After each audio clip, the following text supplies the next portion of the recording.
I think every kid at some point had the dream of being a YouTuber as YouTube became that major media platform. I'm a self-taught software developer. I started learning to code because I lost my business during COVID. Okay. I had a marketing business prior that helped bars and restaurants reach people, and then I kind of had this desire to try something new. I went from having no followers, I think in like 4 or 5 months I got to maybe 20,000, which was really good. Wow. Again, that's really wise. You're a very wise young man. Yeah. So I didn't go to university. I went to college and then decided instead of going to uni, I'm going to defer my place for a year, try a business. And fortunately, I just enjoyed it so much that I decided not to go to uni. I could not carry drinks. I dropped 2 pints on a bloke and his girlfriend. Oh no. Completely soaked them. No. Yeah. I think you need to know what you're not good at, and then you can develop the skills. Whoa, wasn't Tom amazing? He was so interesting. He was so insightful to speak to. What was it that you enjoyed the most about what he shared with us? It's how he's navigating being a creator in the tech industry. It's so fascinating, his point of view and how he thinks about working with brands that outreach to him. It's amazing. Yeah, I learnt loads. Like I hadn't really seen it from that point of view before. Yeah. So I think our audience are in for an absolute treat. So definitely, it's going to be an amazing watch. Amazing. Well, enjoy. Hi, I'm Tom, and I'm taking you behind the future. Welcome to another episode of Behind the Future. I have got a fantastic co-host with me today, the wonderful Daisy. Daisy, tell us a bit about yourself. I'm Daisy, I'm 20 years old and I am a second-year digital marketing student based in Leeds. Amazing, fantastic. Thank you so much for joining us. Thank you for having me. And we have the wonderful Tom. Tom, give us a bit of an introduction as to who you are. Sure. So my name's Tom. I'm a software developer and content creator in Manchester. Love it. Amazing. Right, Daisy, dive straight in. First question. So we were speaking earlier and you mentioned that you started filming content for YouTube when you were 13. I just want to know how was that and why did you choose to do that when you were so young? I think every kid at some point had the dream of being a YouTuber as YouTube became that major media platform. So naturally it was kind of a popular aspiration to have. So I started making gaming videos and they were not very good. But I guess it was just something to do outside of school that was, one, I really enjoyed it, but also kind of had this end goal in sight, if that makes sense. Mm-hmm. So yeah, it was a very fun just something that you did for fun. Basically. Are they still out there or have you taken them down? They're taken down now. Oh my God. Yeah, I'm so ready to go and I was have thinking a they look can later. be found somewhere. Yeah. But that's really interesting. But you have to start somewhere, don't you? And actually, and I think there's a lot of people that create content that say your first content will always be pretty terrible and you'll look back at it and cringe. But actually, you've just got to get started because that first moment in front of a camera does feel a bit awkward and you've got to build from there. So everyone's got a different starting point. And I think it's so fun that you can also see how far you've come and especially in like such a short period of time. Like you were 13, you were so young, but you're still like curious mind, you're going out trying new things. I think it's really good that people can do that. I love that. And what were you, so you started as a software developer, so did that start when you were at school that you were interested in that? Did you learn those skills at school? Or? No. So I'm a self-taught software developer. I started learning to code because I lost my business during COVID. Okay. I had a marketing business prior that helped bars and restaurants reach people. And then I kind of had this desire to try something new. And I thought, well, if COVID ends in 6 months, I've got 6 months to learn something new. And if it doesn't work, I just go back to my old clients and that's fine. And it did work. I enjoyed it more. So I kind of learned to code, then went into freelancing and then have gone down the career path that I've gone down. And was this just through like online courses that you did, just like signing up to free online courses, or was that just looking at YouTube videos as well? A mix of both. I think it's a little bit different now with how you learn to code because there's so many AI tools and stuff like that. But previously you could, if you were just trying to get into the subject, YouTube videos are fantastic. And then if you have kind of like a defined goal of, say, for example, I want to learn how to build a mobile app, then you go and spend a small amount of money on a course that will teach you exactly how to do that. So that's what I did. Got inspired by the YouTube videos, then decided I wanted to build a mobile app, found out how to build one through a more structured course.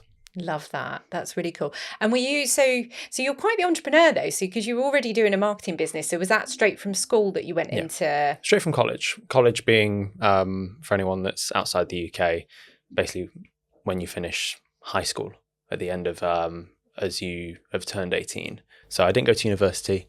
I went to college and then decided, instead of going to uni, I'm going to defer my place for a year, try a business, and fortunately I just enjoyed it so much that I decided not to go to uni. Yeah. And what did you do at college? Did that help? I did visual effects and animation at college. So I didn't do any A-levels. I did a BTEC course, and VFX and animation was the only course that I did for those 2 years. And I knew some things around animation through making YouTube videos using things like Premiere Pro and After Effects. But this helped me to kind of refine my skills. And then when I was creating content in the marketing business, that helps me make content. When I was creating content like I am now, that made it so much easier because I'd kind of inadvertently learnt the skills that I needed to do what I do now. So I know you can always like connect the dots looking backwards, but that really helped me even though I didn't know how it was going to help me. Yeah, I love that. Oh, wow. And so how did you find transitioning from obviously losing your business in COVID? It was in COVID, did you say? Yeah. And then going into freelancing. How was the freelancing experience? I think the main issue that people have with freelancing or starting a business is if it's not going to work or if you don't make as much money as you would do in a full-time job within that same industry. But I've been self-employed since the day I turned 18, like literally the day. So I've not really I've not had the worry of what's it going to be like to exit a job and start a business because I've always done it, and I've always tried to build up a runway.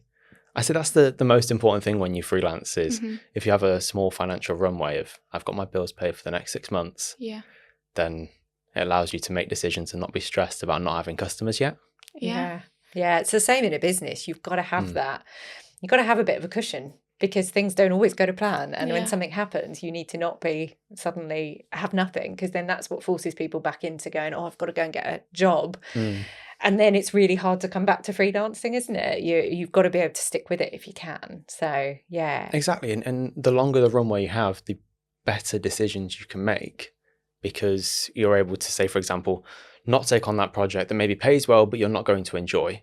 Yeah. You don't need to do that because you don't need the money. You're doing it because you enjoy the work, which means that your work is going to be better. Yeah, because you've got that passion for it. So you actually want to be doing it. Exactly. Yeah. Where did you learn about that? Because it's quite a mature view, because probably a lot of 18-year-olds might go, I've got money in the bank. I can go on holiday. I can do these nice things. I can get a better car. I can have a lovely lifestyle. Through not having money in the bank. Yeah. And realizing that you need to because just because you have a really good month 1 month means that the next month could be zero. I suppose that's quite a big learning curve when you are freshly 18, because I know from my experience that mine was just the part-time jobs just alongside education. But whereas when you're going straight into freelancing, straight into your own business, you need to understand that quickly, because if you don't, then you probably will be spending outside your means, and then unfortunately it might cut and you might just be like, I can't continue. Yeah. Did you have entrepreneurs around you? Did you have family members that were entrepreneurs, or what gave you this drive to go, I'm not going to follow the traditional route? I didn't have no one in my family is an entrepreneur, so to speak. I've got my granddad is self-employed, so he gave me a bit of advice around, I guess, managing your money and making sure that you have that just because 1 month is great doesn't mean that the next is. But I kind of heavily consumed the useful entrepreneur media, not the hustle culture stuff. So say for example, you guys know Stephen Bartlett, right? Yes. So in his first business, or in Social Chain, he did a daily vlog in like 2018 or something like that, and that offered a lot of insight. Now all of that's taken down now, but that gave me a lot of insight into this is how you should go about it if you're young and you haven't been to business school, you haven't even got the marketing qualifications and stuff like that. And I mean, I started, so a way for me to get clients in marketing was I made a food page within Nottingham, which is the city I'm from, so that then I could use that as social proof to go to restaurants. Amazing. So I got all these ideas based on what I saw other agencies doing. Yeah. Love it. Oh, wow. Love it. And why the food space? Are you a foodie? I am, but I think everyone's a foodie. Everyone likes food. If someone doesn't like food, they're a bit boring, right? Yeah. But I think I really enjoyed. It was something to create content about, and something that's always changing as well. So there's endless variety of restaurants, especially in London, right? There's like 10,000 or something. Yeah. So there's a lot of variety around the content that you can create. And from an agency point of view, if you're trying to do marketing for bars and restaurants, there's so many of them that need the help. Yeah. So you intentionally created a page around that, started to create content, and then use that as your springboard to go, right, I can go and sell to these businesses that I can help them with their marketing. Yeah, essentially. So I've just got a quick question. So when you were 18, going straight into managing your own business, what did your friends and family think? I think there's a perception every perception that people have of you is ultimately not true. So friends will think that you're doing really well because you've started your own business and you've gone out there. And I had a small office at the time with part-time staff only, but small office instantly kind of gives that social proof. But on the inside, I'm breaking even, not making much money. I'm getting loads of experience, but it's quite a stressful thing to be doing, especially as it's your first business. Yeah. And then I was also living at home for a long time out of choice. I know it's a privilege that I was able to do that, but because I wanted to build this longer runway for myself, which meant that now as I don't live at home, I have this runway to be able to make decisions in my life and in my business. Whereas previously, if I'd have started the business, taken a salary, moved out straight away, you kind of think, oh, I've got to pay the bills next month and I can't. So I basically just wanted to avoid that risk as much as possible. So fortunately, I've been able to do that. Yeah, really smart approach, because it's that runway is so important to get, and it's hard to do if you've got lots of outgoings at the time. But the perception of you when you do live at home. So I lived at home until, I moved to Manchester 6 or 7 months ago. Up till then, I've lived at home, and I'm 25 now. Yeah. So it's a long time. I think it's more common for people to stay at home for longer now, because a lot of people realize that actually, just because you've got your first job, you should not be moving out straight away. But the perception, of course, is that, oh, you still live at home and you're 24 years old. Well, actually, that's fantastic. If you get in the habit of paying your parents' rent and stuff like that, which I did, was really good because it helps to prep you for the real world. Yeah. But it's not actually a landlord that's going to evict you if you can't make it. And it's normally more preferential rates if absolutely. So that's also great, isn't it? Because then you can build up to it, whereas if you move out, and it's you've gone from no living expenses to all of a sudden every penny that you've earned is actually just going away in bills, right? I think even now, there's a massive thing. If you move to London, Manchester, but you're freshly 18, it's like, oh my God, you've made it. And you're like, but like what you said earlier, it might not be the case, and it's just the persona that they're giving out to social media. And I think that's a lot younger generation, like kids who are like 14, 15, they're looking at it and it's not real. So it's really nice to hear that you did stay a bit longer living at home, but it's been able to give you this opportunity. You've been able to carry it on. I think it's really refreshing to hear that. Definitely. So when you were doing the marketing agency, you had part-time staff. How was that? So having not really been an employee yourself, because you went straight into running your own thing, suddenly you're like, I've got to manage people and I've got to pay their salaries. Like how did you find that? Tough. Wasn't very good at it. I'd probably say I'm still not very good at it now. So I'm currently a one-man band, and I think because I have this difficulty of managing people, because I know myself, I'm not very well organized. So managing people, and they mostly came in the form of contractors that would do a large amount of work for me, but they also had their own kind of own projects on the side, which naturally makes managing people, I think, more difficult, because it's not like they've given you 100% of their time and their dedication. The few part-time employees that I had directly that didn't have any other side income, side hustle, side projects, that was easier. But still, I'm not there with the process side of things. I think I'm definitely there with the creativity, or I'm better at creative and I'm better at ideas, but processes and managing people is not my strong point at all. It's funny though, isn't it? Because there's skills that you don't really learn. Like when you're at school or uni, you'll do projects as teamwork, and someone might take on that more leadership role for a project, but no one ever teaches you about, so if you start to run a company and you start to hire people and how to run these processes and how to help grow them, and all those kind of tricky conversations you might have to have, and compassion that you need to have to be able to create a nice place to work, and some of it's natural, but some of it, like, I'm not the best manager. I'm more in the leadership space. I'm not very good at managing people and doing the nitty gritty with people, but it's really good when you learn that about yourself, but it's hard you can only learn it by trying. Exactly. And then it's quite tricky when you're in it and you're trying to manage these people, and it's really hard, and it's a lot of responsibility. They look up to you to know the answers, and you're like, I'm 20, I have no idea. We're doing this thing and trying our best. So that's quite a journey to go on, isn't it? But I think if you know that you aren't good at something, it's best to accept it. Yeah. And to maybe try and develop those skills, fair enough, but don't live in this la la land of thinking that you're amazing at something that you're not, because you're not going to do it very well, and you're not going to progress, are you? You need to have the kind of the self, you need to look in the mirror, basically, don't you? And, like the self-awareness. Self-awareness, And, I can tell that's what you're trying to say. Nice. I was going to say self-reflection, but so I think you need to know what you're not good at, and then you can develop the skills. Yeah. And build a plan for what you want to be good at and what you don't. Because actually, it's all a choice, isn't it? Like, it's our choice in the world, especially if you're running your own company, to build it how you want to build it. And you can bring someone in that's really good at something that you're not good at if you want to. If you want to go, do you know what? I just am not touching that anymore. This person, I'm hiring them to do this. They're much better than me. But that's a choice. But you can only make that choice if you're aware and can make those decisions yourself and feel that. So no, it's really good.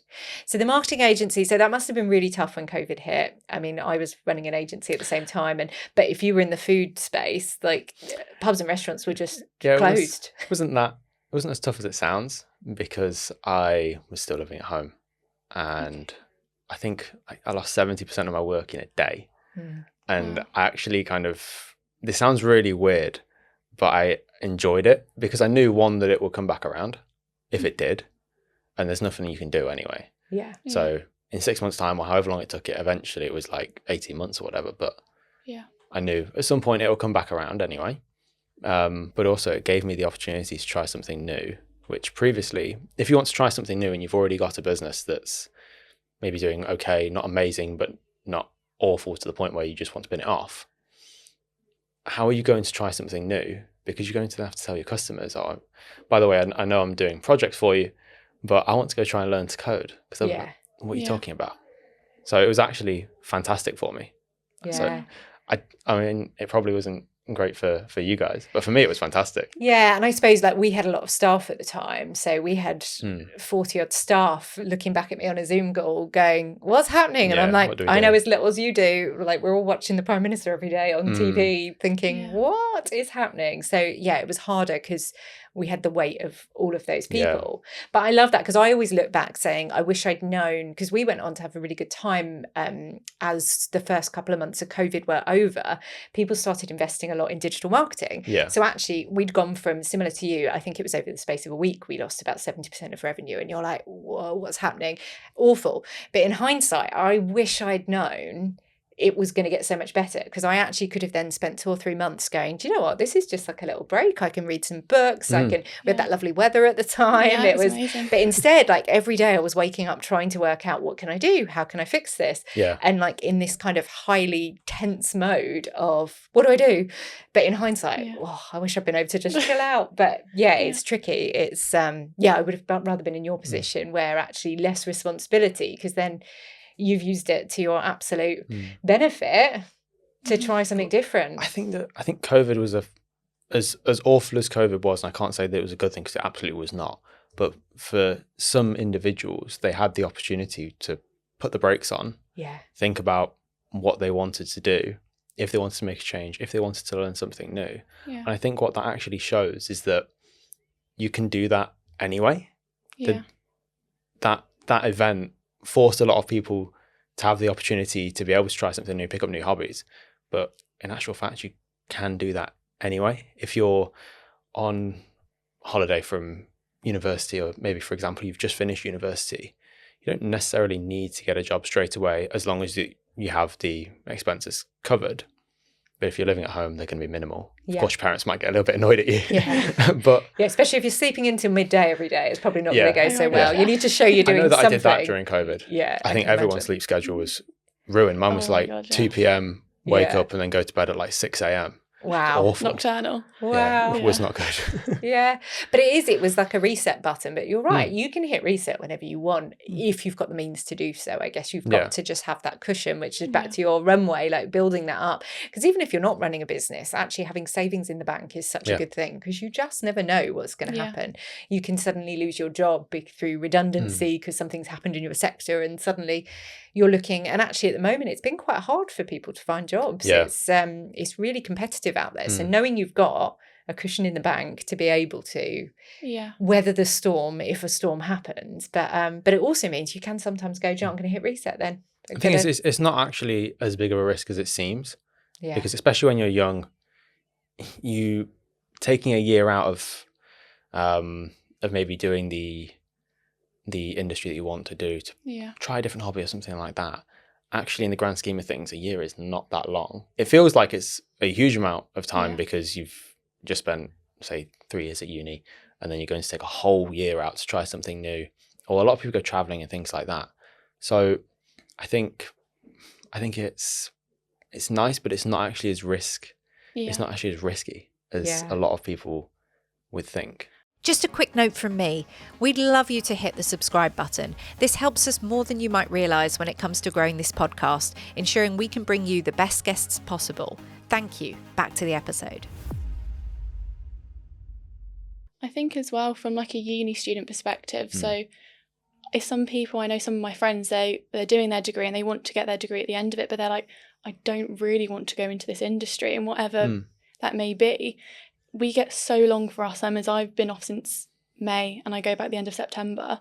Wow, that is a long time. Yeah, so I get a month and a half off at Christmas. So it's even using that time there to sort of do some online courses like what you did after in COVID, is just making use of the time that you've got. So not even taking a year, even just taking 3-4 months, and just be like, do you know, I'm going to gain some qualifications in this, explore that and see where that takes you. Yeah, and getting the work experience. I mean, that's how we met. Daisy came and did work experience with us, and it was incredible having you there. And you've got loads of great opportunities just by asking and using your network. Definitely, just emailing people and sort of not taking no for an answer. Because I always think if some people tell you no, I'd ask for some advice. Say, oh, well, who can I then talk to? And that's how I got Amy's contact, was through someone else who then pointed me in the direction of someone else who then led me to Amy. Love that. And it's just the power of networking is absolutely phenomenal. Yeah, you could have that resilience. I think you never know who you're going to speak to as well. Yeah. I think it's almost like rolling the dice, but rolling it, you have to roll the dice, don't you, to be able to win something. So you might as well just go and email everyone that you can, asking for opportunities. And, what's the worst that will happen? They ignore you. They say no. Exactly. Yeah. So many people, I had a few people ignore me, but then 10 people emailed, 6 people replied, 3 of them I ended up doing like a Microsoft Teams call, and then they offered me some experience. It's worth it in the long run, and it's not costing me anything. Like the Teams call, why not? Bit of time. And even if it doesn't go anywhere, the experience of that, because you probably feel a bit daunted, especially the first couple of times you're doing it. God, so actually the experience of being in that situation, like money can't buy that. You can't make that. Your course won't teach you that. You've just got to get out there and do it. So it's such a worthwhile investment, even if it doesn't go anywhere. Definitely. There's nothing to lose. I was going to say, so obviously the software development side of things, you've started teaching yourself.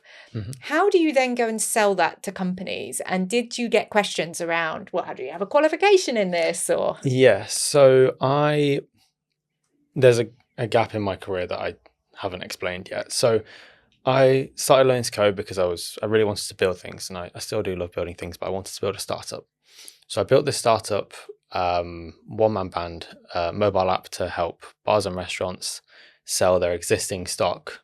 Like, for example, some of them had hundreds of thousands of pounds worth of alcohol. Well, a lot of bars and restaurants were doing delivery services, weren't they? So I built a tool that enabled them to to do that much easier. And that was great and did really well for the 2 months that it was operating. But then when COVID ended, they want to become bars and restaurants again. So that business ended, and that was fine. But that gave me my social proof to the point where I don't have a portfolio and I still get projects, because people have seen what you've built in the past, which is that one project, and that helped me to start getting work. People just said, well, can you build this idea for me? And then as I became a content creator, talking about the subject that I'm working in, all of a sudden that's your social proof, not the projects that you've built. Because a lot of developers will go and build a project that no one's ever going to use because they just want to showcase their skills, but no one's ever going to use it. Why don't you just invest that time, especially as a freelancer, in talking about the subject that you're an expert in, because you're doing your marketing and your social proofing at the same time. Yeah, really smart. Yeah, that's really interesting that you were sort of ahead of the curve in that sense of creating an online delivery service for this alcohol. Like, I know lots of people wouldn't think of that, so it's actually really interesting that you managed to have that idea and actually action it and it be used. It's amazing. Yeah, it's that real entrepreneurial mindset. You spot ideas and then just go and give it a go. And I imagine there's probably some ideas that haven't maybe gone where you wanted them to, but then, because that's the way it works, but you've just got to give it a go, and you start to make stuff and see what happens. And I guess the sales skills, because you've then got to go and sell this idea to people. And especially, I mean, that must have been really weird in COVID, because you couldn't just pop into the pub because they weren't open. So how did you go about gaining those skills? Because again, I feel like it's quite interesting when we look at stereotypes of people in certain roles. Actually, all the bits you're doing don't always fit together. Like actually the software development, the sales skills of running your own business, the content creation side of it, they're not always natural fits together. So where did this all come from? I think it was developed. It wasn't kind of, right, I need to learn sales, so let's learn it so I can sell this product. It was developed over the years through getting in touch with people, having conversations, gaining the confidence to be able to talk confidently about what you're selling. It's probably the most important sales skill, because if you don't believe in it, then no one else is going to, right? So I already had those, but it was developed through a long period. But even things like, when my first job when I was 16, I worked at Matalan, and I was probably quite timid. And then over the 3 or 4 months that I worked there, confidence massively changes, because you're meeting hundreds of people a day just sat there on the till. So then I'd say that was probably the first sales experience I had, which wasn't even really sales, because you just, hi, how was your day? You've got these 10 items, scan them, gone. But you gain the confidence to just talk to random people. I always say retail, bar work, restaurant work, it's all incredible. Bar work's fantastic. Yeah. If you can carry drinks. I could not carry drinks. I spilled, I love that. I dropped 2 pints on a bloke and his girlfriend. Oh no. Completely soaked them. No. Yeah. But the sales bit I was good at. But the carrying drinks, no. I love that. But talk about then your strengths and weaknesses. The bar was not for you. At least I knew it wasn't for me. Exactly. But it's incredible, isn't it? Because people just think, oh, it's just the kind of job you get when you're 16 or whatever.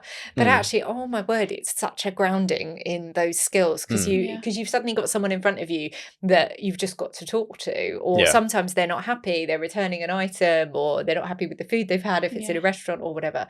And you've just got to handle it then and there. And you're like, okay, so I'm going to learn these skills, and I'm going to see how my manager helps me. And they're such good skills for whatever you go on to do. Exactly. Yeah, I completely agree. Yeah, but people don't always realise, I don't think. And I think you don't learn enough of that around school and the importance of that.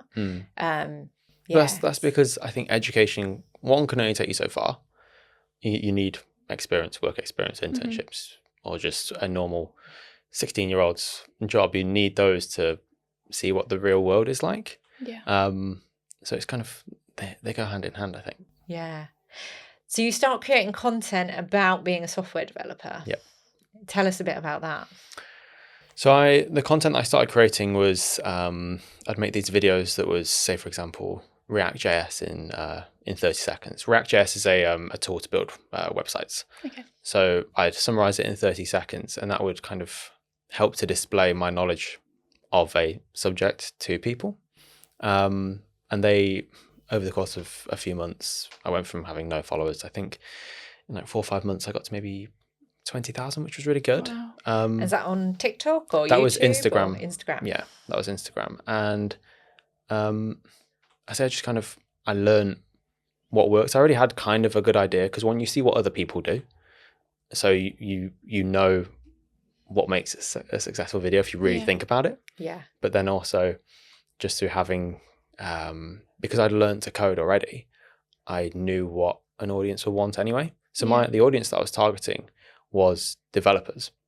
It wasn't the people I was going to be making freelance projects for, because again, it comes back to social proof. If you've got an audience of people within this niche that are listening to you for information, surely you've got to know what you're talking about, right? Yeah. Or there's a higher chance than if you're just a random person saying, hey, I'm going to go build you an app, because then you could go and run off with the money. Yeah. Whereas if you've got social proof and you've got these years of creating content, building an audience and working on your brand, you're the safer bet, I guess. Yeah. And when you were doing this, like when you were starting out, so within the initial first 4-5 months, you jumped from, like you said, like 100 followers to 20,000. Was there anyone else that you sort of took inspiration from that was doing a similar thing to you? Or were you sort of the first one in your industry to break that barrier of going from 20 to 20,000 followers? I wasn't the first. Okay. Definitely wasn't. I mean, tech was booming during COVID. Being a programmer was like one of the hot careers, right? So there were a lot of content creators, and I can reel off a bunch of names, some of which I'm friends with now. Yeah. But I think ultimately creating content about what you're interested in is better than creating content that's similar to what someone else is doing. So you can look at what someone does and think, what do they do well and what don't they do well? Yeah. But some creators will just copy the creators that they already consume content from. So what's the point? Because they're already doing that, you know? Yeah. What's your edge? And did you have like a real niche or something about the content you were creating that made yours different? That's a good question. Well, the content I initially started with was this topic in 30 seconds. So the hook was Node.js in 30 seconds. You are going to learn about this to a surface level understanding in a short period of time. Now, the reality was that some of those videos were 20 seconds, some of them were a minute, but I knew that if you tell someone they're only going to be here for 30 seconds, they know when the information and the education is going to end, right? Yeah. Whereas if you just say, I'm going to teach about React.js, they could think, it's going to be a minute and a half or however long a Instagram reel was at the time. So there was a few strategies that I deployed to make the content really good. But I focused first on saying how things work, and then it got into more useful tools for developers. Then here's how a day looks like in my life as a software developer. And then those things have naturally changed because I do less and less freelancing now. Yeah. Okay. Interesting. And you still do a bit, or? I pick the projects that I want to do. I don't pick them because I need to do them. So it's more like a side hustle. But also I think as a developer, or in any industry, if you're creating content and you're a full-time content creator, but you're creating it about something other than creating content. So for example, some creators will post advice on how you can become a creator yourself. I think then that's, I don't want to say easier, but it's kind of, you're creating content about the very thing that you're doing, right? Yeah. Whereas it's like in my position, I'm creating content about another industry. So you need to stay relevant with what's going on there. So if I'm doing one project every few months with a client that's within that topic, it also keeps me up to date as well. Yeah. Which is really important. Yeah. I found that a lot of creators, when they transition this is just from a tech point of view, but I assume it's the same in other industries.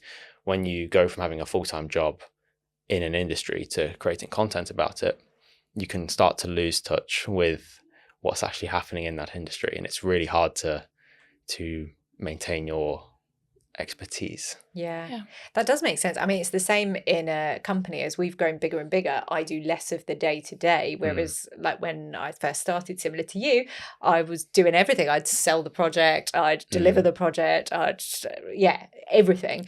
Whereas now it's harder to be, but you have to keep your finger on the pulse to be able to then authentically go and stand on a stage and talk about something, create content about it, etc. So again, that's really wise. You're a very wise young man. Yeah, I like this. It's just like, I don't know where all this has come from. I wouldn't say that myself, but I'll take it. Yeah, no, take it, because I just, you're making really good decisions, which maybe you're not telling us all the bad ones. Like, I'm sure there's probably some bad ones in there. There's a lot of bad ones. Yeah, but you're obviously learning from them, and that's the key thing. You've got to keep learning, iterating, and working out what to do. On the content creation side of things now then, so who's paying you to create content? Like, how does that part of the business work for you? All of my income from content creation comes from brand partnerships, apart from YouTube AdSense, which is a tiny, tiny portion. I think for most creators, it's a tiny portion. Yeah. For me, it's mainly brand partnerships. So a company will come to me and say, hey, can you weave our product into your videos, which is a difficult thing to do if the product isn't related. But if it's related to what you do, it's kind of a natural marriage of your two brands to promote something, but also to keep my content free. Yeah. Because that's the big thing for me, is that I want to make sure that the content that I'm producing is accessible for as many people as possible. Okay. And sticking that behind a paywall is not, or currently is not the best way of reaching as many people with what I'm doing. And how did you find to navigate that when brands were reaching out to you? Like more, I'm sure, like as you grew in popularity, more and more brands were like, "Oh, we want to work with him. We want to work with him." How did you like choose? Did you like say yes to everything initially, or did you sort of start to pick out, actually, I want to work with this brand? The first one that I did, I regret doing. Okay. Because I don't think it aligned with my brand that much. But I think I saw that I could get paid for making a video, and I knew how long it would take me to make a video. I was like, wow, this is really good. Yeah. And then afterwards, after I did it, I was like, actually, that was the wrong decision for me and my audience.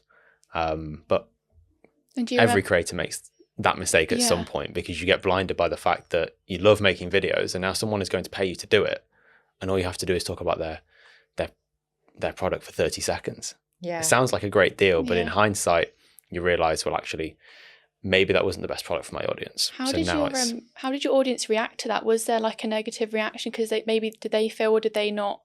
No, it wasn't a negative reaction, I don't think. Oh, okay. But you don't necessarily, just because you haven't received a negative reaction doesn't mean it's not affected you negatively. Yeah. Oh, okay. Because a lot of people look at that and be like, oh, sat out. You know. Oh, okay. Yeah. They may have done, they may not have. But in my personal opinion, a few months after I did that project, that collaboration, I just thought, doesn't align with actually what I'm doing. Yeah. So, and in some ways, best that was one of the first that you did, because again, to get that feeling, and you probably felt it almost in your stomach of like, oh, I wish I hadn't done that. Yep. Then it's like, okay, I now know not to do that. Like, I now know I've started to build my values around what products and brands I would work with, because I now know who I don't want to work with. And it's not that it's maybe a bad product or anything, it's just it wasn't the right fit for you and your audience. So do you have really clear values now on, like, and do you seek any of the partnerships, or do they just come to you? Like, how do you make those decisions? I don't seek any partnerships. I think I've done outreach one time, and that one time I did sell the partnership, but only because it was kind of like I built this side project startup, and I was making videos about how I was building it. And then one of the tools that I used to build it retweeted the video that I posted. So I kind of nudged them on like, oh, hey, we can showcase how I'm using your product within this content more if you want to. So I was already using their product anyway. Yeah. But now I don't do outreach at all. I just receive the inbound leads, because one, if they want to work with me, they've already sold it to themselves, right? And then it's just a case of whether budgets align and values align, and if I want to do it, instead of me saying like, please work with me, and then them putting me on the back foot, if that makes sense. I think that's really interesting from me, like an audience perspective.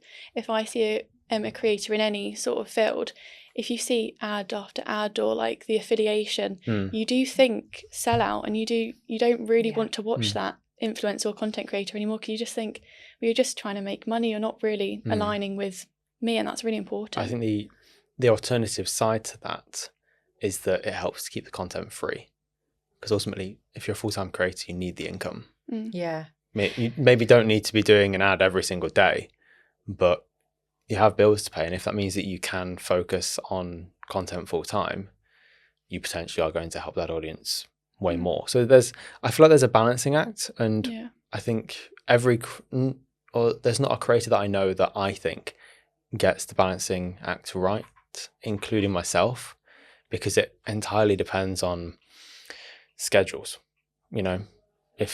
especially because it can take a long time to make content, but you agree to a brand partnership a month in advance.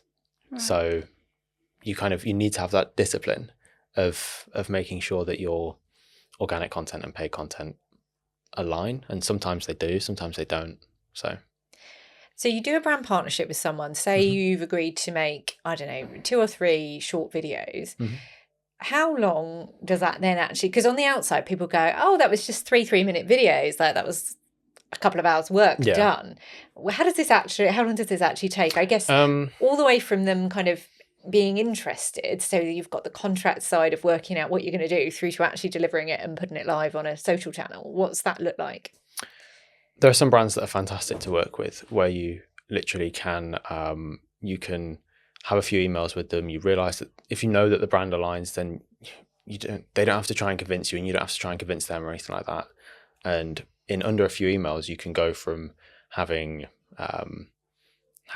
them reach out to you, to contracts agreed, to producing a content, writing the script, producing it, and getting it out there. And I'd say in time wise, the video still takes a long time, for me at least anyway. For me, a video for a brand partnership is usually about a day of effort, which doesn't sound like that long. However, in order to be able to get to that level where you are bringing in income, you need to be investing time into organic content. Yeah. Right. So if you are thinking about this just from a monetary point of view, your income is not, I make this per post. It's, I make this per brand post, plus how many organic pieces of content I need to do to make sure that I'm not just spamming my audience with this paid content. Yeah. So the way I always say it is, well, actually, say you do 1 a week. That's how much you get paid for a week's worth of work. But you're only getting paid for 1 day of your time, and the rest you're working for free to be able to earn that money, if that makes sense. Yeah. That's really interesting from really that point of view. Yeah. It's really interesting. Because otherwise it feels great and sounds absurd when, especially some creators that will charge tens of thousands of pounds per post. People think, wow, that's ridiculous that they can make that. Well, actually, they've invested all this time into the business prior, but also not every post is a brand partnership. You have to kind of spread it out. So picture it as the budget to be able to make organic content to feed into it, if you think about it from the monetary point of view, instead of the way I think about it, which is, how do I keep my content free? Yeah. It's such interesting angles to look at it. And I'm sure really actually, I mean, I've not really looked at it in those ways before. No, neither. And it's, that's phenomenal. I love that. Are Duolingo, Nike and McDonald's some of your favorite brands? For all the latest marketing and brand news, follow The Drum Mag on Instagram. We all love digesting content online. Even when it's got ad on it, and sometimes it's stuff that you're learning from, you're getting ideas and inspiration from, and actually, it's completely free. Like, this content is free for people to listen to. Like, we live in such a different world now to what we used to, of having to pay for stuff, and everything had a value to it. But actually, you get, like, people will have learned so much just listening to us chat today, which is out there for free. But to make that happen, other things have to happen, like money does make the world go round, sadly. Still, money has to change hands at some point. And I think for me, I kind of have a few rules whenever I take on a brand partnership, and sometimes some of these aren't possible, but so I kind of have the core rules and then ideals, if that makes sense. So for example, a core rule is that the brand has to complement me and my brand. It can't be something that's completely different. So I'm trying not to blacklist myself now from any other brands. But say, for example, DFS reached out to try and sell me a sofa. That obviously does not align with my brand, so I'm just not going to do it, right? Whereas, say, for example, I've done some work with Google, I've done some work with, say, AWS and things like that. They align because they provide products to developers, so I can create content about why this is a useful product, but also I use these products myself. I've been using, say, AWS from day one of being a developer. So way before I ever worked with them, which meant I knew more about their product than you would do by default if a random brand reached out to you. But then also what I try to do is make sure that that company has something that they can offer to the end consumer without paying for it. So for example, whether that's a really generous free tier, if you look at the cloud companies like Google, AWS, and say Microsoft Azure and all of them have huge free tiers. So it means that there is no barrier to entry that is putting in credit card information on a huge payment to be able to learn how to use their tools. And ultimately, I think that these companies want you to know how to use their tools anyway in the developer space. So they do offer these kind of incentives and these free tiers to these new customers that are learning, because if no one knows how to use their tools, then they're not going to make any money. Sure. And if someone else does offer those opportunities and you don't, then you're more likely to use that one. And once you get used to something, you stick with it, don't you? So Exactly. So do you have set values when you think about brand partnerships, who you're going to work with and how you make decisions on that? Yeah, so I think I have a few, and some of them are kind of non-negotiable and some of them are ideal depending on the specific scenario. So for example, has to align with my brand. If a company reaches out to me and they don't sell products within the developer and the tech space, then absolutely there's no point in me doing it. So if Nespresso reached out to me, then what's the point, right? Because I am not within that, or my brand is not in their category.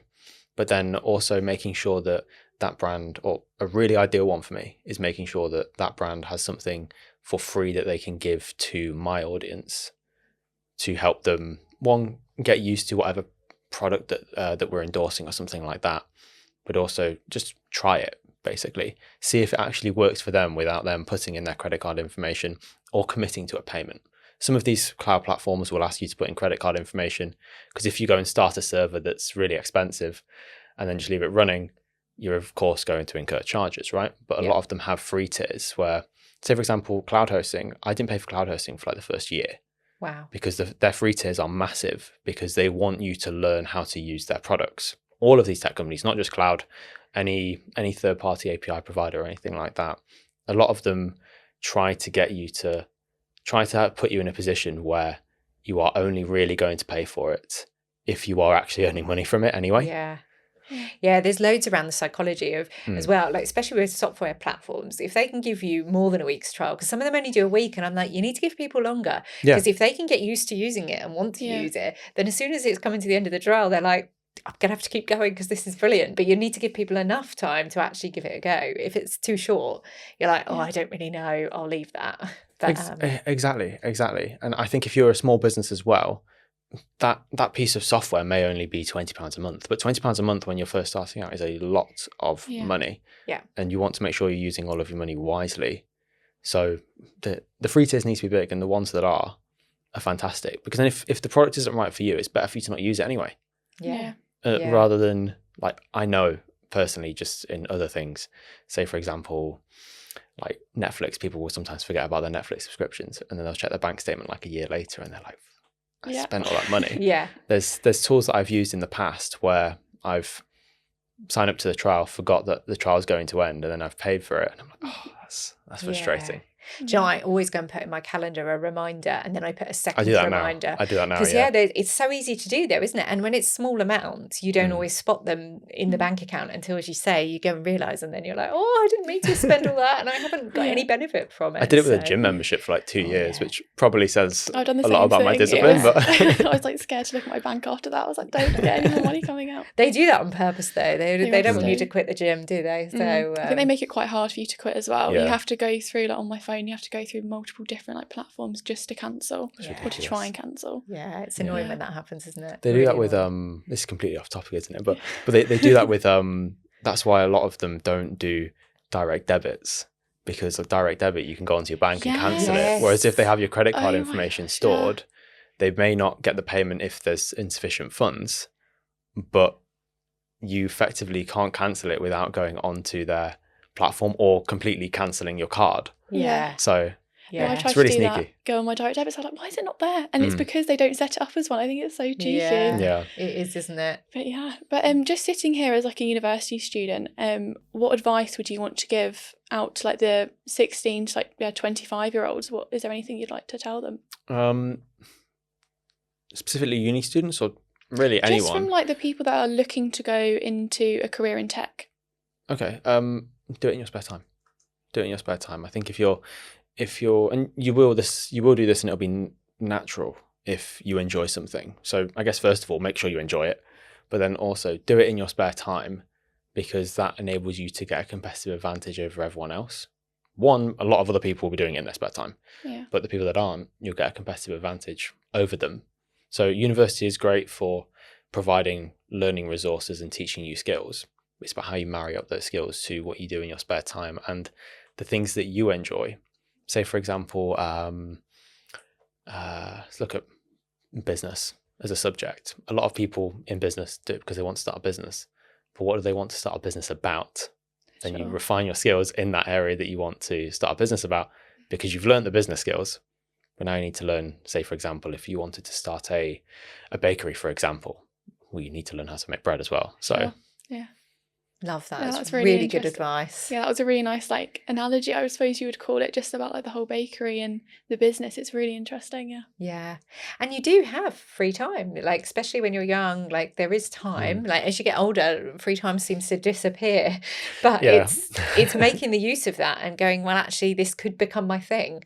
It's interesting. I was chatting to someone whose son was doing a lot of gaming, and through gaming has ended up making a career of it. But she was like, I used to always tell him off, but actually it led to something. I was having a conversation with my dad over the weekend, and he said to his people that he works with that his biggest regret is trying to get me to go to uni, and trying to get me to not because I think uni's bad, by the way, because I think that it wasn't right for me. And a lot of people will say that's the default path, you should do it. So he said his biggest regret was trying to make me go to uni when I didn't want to go, but also trying to get me to to get away from the computer, basically, when I was at school. And the reality is that my social life took a hit when I decided that I wanted to make gaming videos and stuff like that, because instead of during summer at school, instead of going out and playing football with my mates like I did the previous year, I was sat on my Xbox the whole time, and then I was making videos and stuff like that. And realistically, you can't see the fruits of those labor, but the skills that I learned then were actually really valuable in hindsight. Yeah. And I think it's harder in this space where a lot of these careers aren't known. If your parents or friends of your parents weren't working in this space and realizing that actually the skills you're gaining are going to create loads of opportunity for you, instead they just think, well, stop playing on your Xbox and get outside, get the fresh air. But it's like, well, actually, probably try and do a bit of both. A bit of fresh air is good, and getting out and meeting people. But wow, you were paving a way that you couldn't have even imagined where it went probably at the time. I can't give parenting advice because I'm not a parent, but I know that if you ask my dad, he would say, make sure that you let them do something that they enjoy. Because one, they're not going to resent having to do it, but also they're going to enjoy it. They're going to invest their time into it anyway. Yeah. And in today's world, there's so many ways to make money and have a career, and it's not all about the money anyway. So if you can earn a standard income doing something that you really love, if you're not bothered about the fact that you're not earning tens of millions and you're not on the cover of Forbes or whatever, then that's success, isn't it? Right? It's almost, you're just rich with happiness, and I think lots of people do prioritize happiness over their income. I think it's really important. And you just don't know where it's going to go. You look at, we talked about earlier, Stephen Bartlett.